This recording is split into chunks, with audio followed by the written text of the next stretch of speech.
Suscríbete a nuestro canal y activa la campana de notificaciones.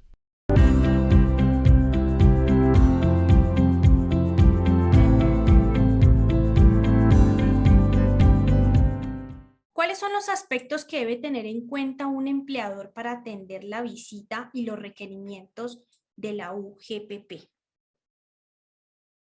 Bueno, la UGPP, recordemos, es una entidad, es una unidad, se llama la Unidad de Gestión Pensional y Parafiscal. Es una entidad adscrita al Ministerio de Hacienda, tiene unas facultades muy grandes. Ella está encargada, entre otras cosas, porque ella tiene varios fines, entre otras cosas, está encargada de la fiscalización, de la vigilancia de las personas al momento de pagar la seguridad social y los parafiscales. Entonces, la UGPP está para eso. Dentro de sus funciones principales está el vigilar que todas las personas estemos pagando aportes a seguridad social, a pensión, a riesgos, a salud y a parafiscales de la forma en la que la ley ha dicho. Recuerden que nuestro sistema de seguridad social es un sistema solidario. El que tiene más, paga más. El que no tiene o el que tiene menos, paga menos. La UGPP revisa eso, revisa que las personas realicen sus aportes a seguridad social sobre sus ingresos. ¿Sí? Es una obligación que tenemos todos, no es sobre el dinero que yo quiera aportar, es sobre los ingresos que efectivamente la persona tiene. ¿Sí? Entonces, la UGPP tiene todo un procedimiento para hacer esa fiscalización. ¿Sí?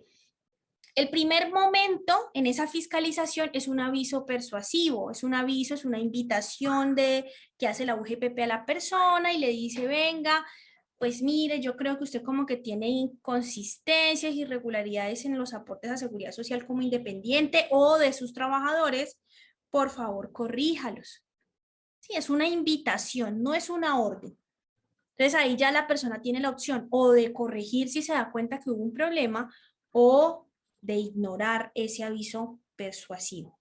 ¿Sí? Si la persona ignoró ese aviso persuasivo, más adelante ahí sí le va a llegar un requerimiento para declarar y o corregir. Esto sí ya no es una invitación, esto ya es una orden.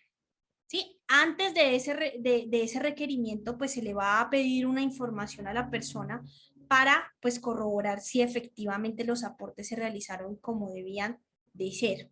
¿Sí?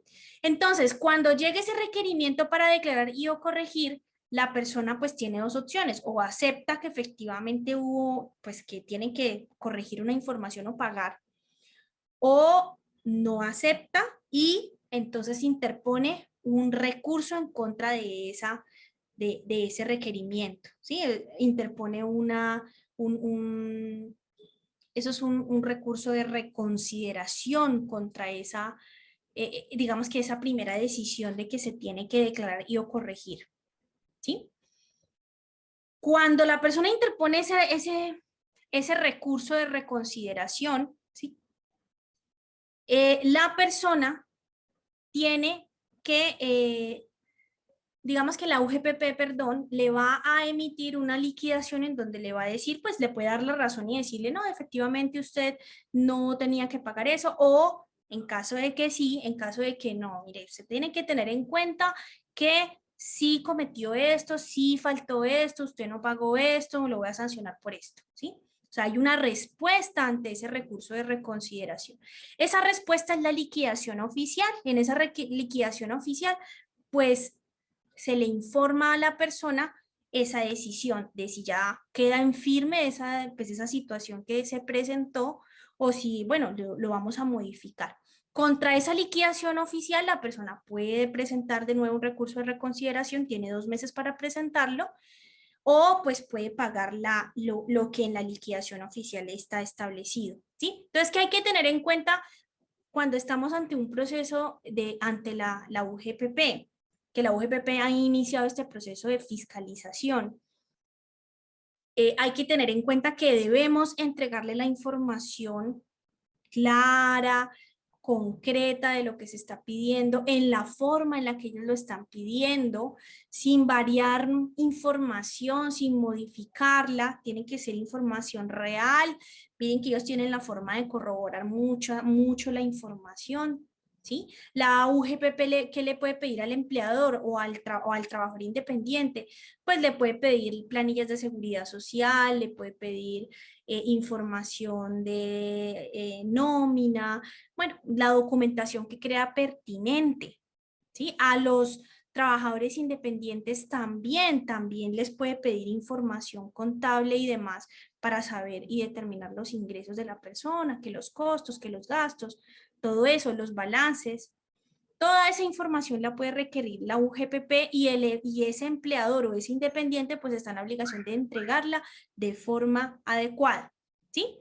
Hay una resolución que es la 922 del 2018 en donde se dice es una resolución de la UGPP en donde la UGPP da las pautas de cómo se debe presentar esa información. Entonces, de las recomendaciones que hay que tener en cuenta, pues es que hay que entregar la información como la UGPP la está solicitando. ¿Sí? Que si hay que corregir algo, que se corrija, que no vaya a haber ningún problema antes de presentar la información en el tiempo que me están dando para presentarla y que sea una información que sea real, ¿sí? Atender la visita o el requerimiento que me está haciendo la UGPP, no ignorarlo, porque si lo ignoro hay una sanción por no presentar en tiempo digamos, la información que me están pidiendo, ¿sí? Si un empleador o un independiente se da cuenta de que hay un error en la pila, en los aportes a seguridad social, pues corríjalo, no se vaya a enfrentar contra la UGPP sabiendo que se cometió un error, porque eso va a ir generando sanciones, ¿sí? Ahí está la sanción va incrementando dependiendo de la etapa en donde estemos en ese proceso que les acabé de contar. Entonces, esas son las recomendaciones. Presentar la información en el tiempo que se dice, presentarla completa, sin problemas, clara, precisa, con los lineamientos que la UGPP ha dado, ¿sí? Pero lo más importante es, si yo veo que hubo un problema de hace 5 años, de hace 2 años, de hace 3 años, del año pasado, con los aportes a seguridad social de mis trabajadores o los míos, lo mejor, lo ideal es uno mismo tomar la iniciativa y corregir esos aportes para que no vaya a tener después yo problemas con la UGPP y no solamente me toque pagar eso, sino que fuera de eso me toca pagar sanciones. ¿Listo? Esos son digamos, aspectos que debemos tener en cuenta cuando estamos hablando sobre estos requerimientos de la UGPP.